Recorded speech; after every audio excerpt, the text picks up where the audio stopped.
Hello दोस्तों, आज हम एक्सप्लेन करने वाले हैं अभी हाल ही में आई मूवी बागी 4। ये साल 2013 में आई तमिल मूवी 555 का अनऑफिशियल रीमेक है, जिसका लिंक वीडियो के डिस्क्रिप्शन में है, वहां जाकर उसे देख सकते हैं। तो बिना टाइम वेस्ट किए बागी 4 का एक्सप्लेनेशन शुरू करते हैं। फिल्म की शुरुआत में कार एक्सीडेंट दिखाया जाता है, जिसमें रोनी बहुत बुरी तरह से घायल हो जाता है। हॉस्पिटल पहुंचकर उसके भाई जीतू को डॉक्टर बताता है रोनी कोमा में चला गया है। अब कहानी 7 महीने आगे बढ़ती है। रोनी कोमा से बाहर आ जाता है। वो अपनी गर्लफ्रेंड अलीसा का मोबाइल पर वीडियो देखकर उसे याद कर रहा होता है। कुछ लोग डीजे बजाते हुए एक आदमी को फ्यूनरल के लिए ले जा रहे होते हैं। डीजे सुनकर रोनी इरिटेट हो जाता है और वो मरे हुए आदमी को उल्टा सीधा बोलने लगता है। वो लोग रोनी को ऐसा बोलने से रोकते हैं, लेकिन रोनी उन लोगों से झगड़ने लगता है और हमें एक जबरदस्त फाइट देखने को मिलती है। वहीं जीतू चुपचाप खड़ा देख रहा होता है। अगले दिन वो लोग डॉक्टर के पास जाते हैं। डॉक्टर रोनी से पूछता है क्या हुआ। रोनी बताता है मैं अकेला 10-10 लोगों से लड़ रहा था और ये दूर खड़ा होकर चुपचाप देख रहा था। ये सुनते ही जीतू डॉक्टर को एक वीडियो दिखाता है जिसमें रोनी हवा में अकेले लड़ रहा होता है। वहाँ दूसरा कोई भी नहीं होता है। ये देखकर रोनी भी चौंक जाता है। फिर डॉक्टर उसे बताता है कार एक्सीडेंट में तुम्हारे सिर पर चोट लग गई थी, जिसकी वजह से तुम्हें कुछ चीजें दिखाई देती हैं। असल में वो है ही नहीं, ये सिर्फ तुम्हारा एक भ्रम है। रोनी गुस्से में बाहर चला जाता है। तभी एक आदमी से टकरा जाता है। उसके जाने के बाद डॉक्टर जीतू से पूछता है रोनी को बचपन में कोई चोट लग गई थी या फिर कोई ऐसी बात जो उसके दिल को छू गई हो। उसकी जिंदगी में तुम्हारे अलावा और कोई शख्स है क्या, मतलब कोई गर्लफ्रेंड वगैरह है। जीतू बताता है एक्सीडेंट के बाद रोनी अलीसा नाम की लड़की की बात करता है, जिसकी डिटेल मुझे आज तक नहीं मिली। मुझे लगता है अलीसा रोनी के सिर्फ दिमाग में है, रियल में नहीं। इधर रोनी अलीसा की कब्र पर फूल चढ़ाने जाता है। वहीं पास बैठी आंटी उसे देखती रहती हैं। फिर उसी रात जब वो घर वापस आता है तो ओलिविया नाम की लड़की को देखकर चौंक जाता है। वो बताती है 2 घंटे के लिए तुम्हें खुश करने के लिए तुम्हारे भाई ने मुझे भेजा है। पहले तो रोनी उससे बर्तन साफ करवाने लगता है। फिर वो उसे अपना असली नाम प्रतिष्ठा बताती है और बताती है वो एक बार डांसर है। फिर रोनी उसे अपनी गर्लफ्रेंड अलीसा के बारे में बताता है और कहता है वो एक कार एक्सीडेंट में मर गई थी। फिर उसे उन सभी जगहों पर ले जाता है जहाँ वो अलीसा के साथ जाया करता था। अगले सीन में वो अलीसा की जगह जीतू की फोटो देखकर चौंक जाता है और मोबाइल चेक करता है तो उसमें भी अलीसा का कोई भी वीडियो नहीं होता है। फिर वो जीतू को फोन लगाता है, लेकिन बात नहीं हो पाती है।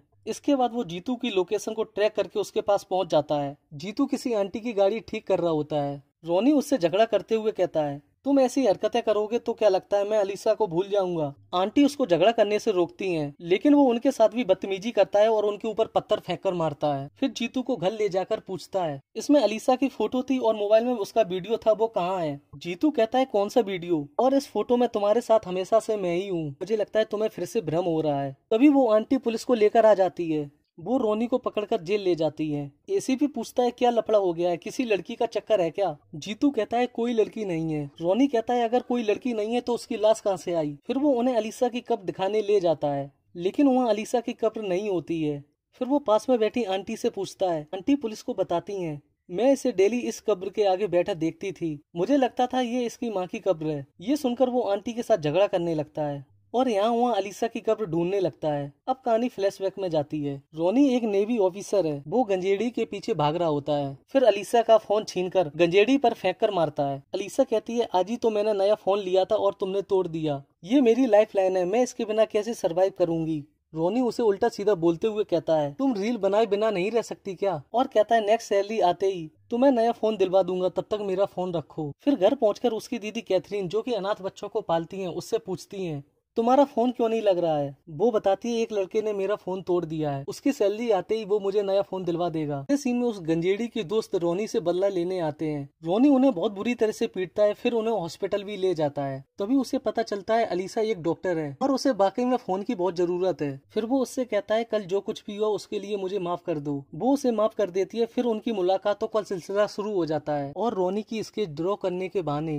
वो कार्टून बना देती है। रोनी उस कागज को मरोड़कर दीवार पर लगी फोटो के पीछे फेंक देता है। अगले दिन रोनी उसे नया मोबाइल देने के लिए चर्च के पास वाले कैफे में बुलाता है। तभी वहाँ कुछ लड़के आपस में लड़ने लगते हैं। रोनी उनका बीच बचाव करने लगता है। तभी एक लड़का अलीसा के ऊपर गन तान देता है, जिसे देखकर रोनी एक एक करके सभी लड़कों को बुरी तरह से पीटने लगता है। इसके बाद अलीसा उसे गले लगा लेती है। अब कहानी प्रेजेंट में शिफ्ट होती है। रोनी एसीपी को बताता है अलीसा कार एक्सीडेंट में मर गई थी और मुझे एम्बुलेंस से हॉस्पिटल में पहुँचाया गया था। फिर वो एम्बुलेंस के ड्राइवर से पूछता है रोनी को एक्सीडेंट के बाद जब हॉस्पिटल लाया गया था तो एम्बुलेंस में उसके साथ कोई और भी था क्या। ड्राइवर कहता है नहीं, ये सिर्फ अकेला था।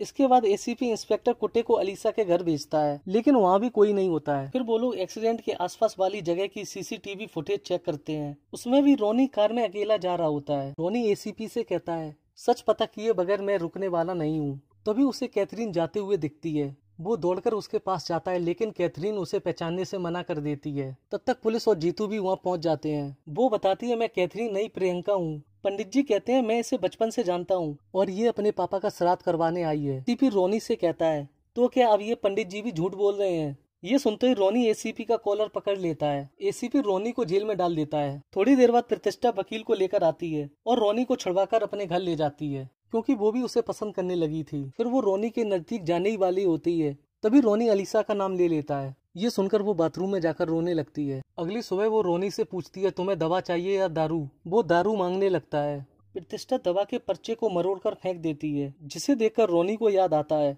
अलीसा ने भी उसके स्केच को मरोड़कर पेंटिंग के पीछे फेंक दिया था। यहाँ से वो सीधा अलीसा के घर पहुंचकर पेंटिंग को देखने लगता है। तभी वहाँ बहुत सारे लोग आ जाते हैं और फाइट होने लगती है। इसी बीच दीवार से थोड़ा सा प्लास्टर हट जाता है और रोनी जब उसे पूरा हटाता है तो अलीसा की फोटो दिख जाती है। फिर वो घर आकर जीतू को ढूंढने लगता है। तभी उसे अलमारी से गन और बहुत सारे पैसे मिलते हैं। फिर वो जीतू को फोन लगाता है तो बात नहीं हो पाती है। फिर वो जीतू को वॉइस मैसेज भेजता है, आ रहा हूँ मैं, अगर तुमने सच नहीं बताया तो मैं तुम्हें जान से मार दूंगा।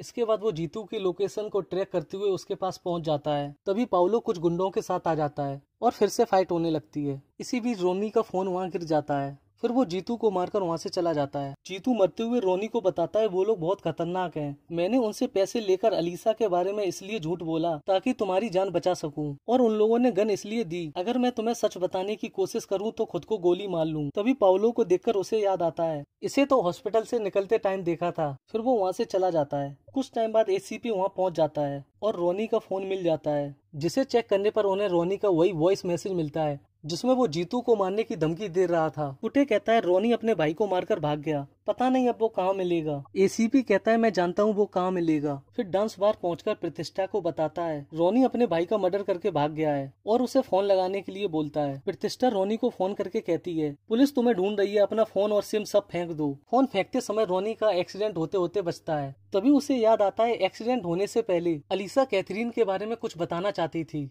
इसके बाद वो डॉक्टर से मिलने हॉस्पिटल जाता है। तब तक डॉक्टर को भी किसी ने मार दिया था। फिर वो सीसीटीवी चेक करता है तो फुटेज में कैथरीन पाउलो से बात करती हुई दिखाई देती है। इसके बाद वो पंडित जी से कैथरीन को फोन करके बुलवाता है। रोनी कैथरीन से कहता है, तुमसे झूठ कौन बुलवा रहा है, सच सच बताओ वरना मैं तुम्हें मार डालूंगा। वो बताती है, इसके पीछे पाउलो है, उसने मुझे तुम्हें अलीसा से दूर करने के लिए बोला था। अगर मैं ऐसा नहीं करूंगी तो वो मेरे घर में रहने वाले सभी बच्चों को मार देगा। 24 घंटे उसकी मुझ पर नजर रहती है। तभी पाउलो गुंडों के साथ आ जाता है और हमें जबरदस्त फाइट देखने को मिलती है। इसी बीच पाउलो का फोन वहाँ गिर जाता है। इसके बाद वो प्रतिष्ठा के पास जाकर उसे पाउलो का फोन दिखाते हुए कहता है, कॉल डिटेल से पता चला तुमने इसे कई बार फोन किया है। वो उसे बताने ही वाली होती है। तभी पाउलो के गुंडे वहाँ आ जाते हैं। वो नहीं चाहते कि प्रतिष्ठा उसे कुछ बताए और फिर से फाइट होने लगती है। इसी बीच प्रतिष्ठा को गोली लग जाती है और वो रोनी को मरते हुए बताती है अलीसा जिंदा है। इसके बाद वो अलीसा की कब्र खोदकर देखता है तो वहाँ लाश नहीं मिलती है। वहीं दूसरी तरफ अलीसा को चाको के घर में बंधा हुआ देखते हैं। तभी कहानी फ्लैशबैक में जाती है। अलीसा चाको से पूछती हो, कौन हो तुम? चाको उसे बताता है, मैं बहुत बड़ा गुंडा हूँ और अवंतिका नाम की लड़की से प्यार करता था। वो बिल्कुल तुम्हारी जैसी दिखती थी। हम दोनों शादी करने के लिए चर्च गए थे। तभी हमारे दुश्मनों ने आकर हम पर अटैक कर दिया। हम दोनों ने बराबर जवाब भी दिया, लेकिन उन लोगों ने अवंतिका को मार दिया। मैंने गॉड से कहा, मेरी अवंतिका को वापस कर दो वरना मैं तुम्हारी दुनिया को बर्बाद कर दूंगा। इसके बाद मैं जैसे ही चर्च से बाहर आया वहीं पास वाले कैफे में तुम्हें रोनी के साथ देखा। मुझे लगा गॉड ने मेरी सुन ली। इससे पहले मेरे आदमी रोनी को मारते तभी तुम लोगों का एक्सीडेंट हो गया। मेरे आदमी तुम्हें बचाकर हॉस्पिटल ले गए और रोनी को वहीं मरने के लिए छोड़ दिया। फिर वो उससे कहता है, रोनी जैसे लड़के हवस को प्यार का नाम देते हैं, तुम उसे भूल जाओ और मुझसे शादी कर लो। अलीसा कहती है, वो जब तक जिंदा है मुझे नहीं भूलेगा, और कहती है अगर 1 साल के अंदर रोनी मुझे भूल गया तो मैं तुमसे शादी कर लूंगी। अब कहानी प्रेजेंट में शिफ्ट होती है। रोनी एसीपी को बताता है अलीसा जिंदा है पर पता नहीं वो कहाँ है। तभी इंस्पेक्टर कुटे पाउलो को फोन करके बता देता है रोनी को पता चल गया है अलीसा जिंदा है। ये बात वो चाको को बता देता है और कहता है, हमने रोनी को अलीसा की नकली कब्र भी दिखाई और प्रतिष्ठा को भी उसके करीब ले गए, फिर भी वो अलीसा को नहीं भुला पाया। कल आपकी शर्त का आखिरी दिन है, कैसे प्रूव करोगे कि रोनी अलीसा को भूल गया है? ये सुनकर चाको उसे पुलिस स्टेशन भेजता है। पाउलो एसीपी को बहुत सारे रुपए देकर रोनी को अपने साथ ले जाता है। अगले दिन चाको रोनी और प्रतिष्ठा के साथ वाली फोटो अलीसा को दिखाते हुए कहता है, भूल गया ना तुम्हें। वो कहती है, मुझे रोनी से मिलना है।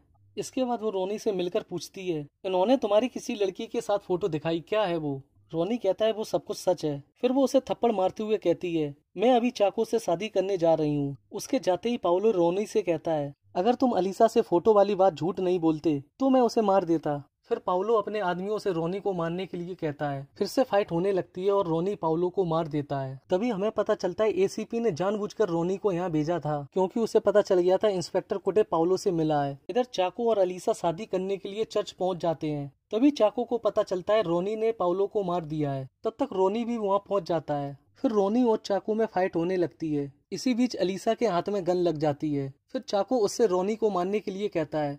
अलीसा कहती है, मैं रोनी को नहीं मार सकती, क्योंकि हम लोग हमेशा से एक थे। क्योंकि थोड़ी देर पहले जब मैं रोनी से मिली थी तो उसने मुझे हिंट दे दिया था कि वो प्रतिष्ठा के साथ वाली फोटो के बारे में झूठ बोल रहा है, वो सिर्फ मुझसे ही प्यार करता है। फिर चाको रोनी को गोली मारने ही वाला होता है। तभी गॉड की मूर्ति चाको के ऊपर गिर जाती है और वो मर जाता है। वो जानते हैं चाको ने जो कुछ भी किया अपने प्यार अवंतिका के लिए किया, इसलिए वो चाको की कब्र अवंतिका की कब्र के पास बनवा देते हैं और ये फिल्म यहीं खत्म हो जाती है। आपको ये मूवी कैसी लगी कमेंट बॉक्स में जरूर बताएं। तब तक के लिए वीडियो को लाइक करें और आने वाली नई नई वेब सीरीज मूवीज का एक्सप्लेनेशन देखने के लिए हमारे चैनल को सब्सक्राइब करना बिल्कुल ना भूलें।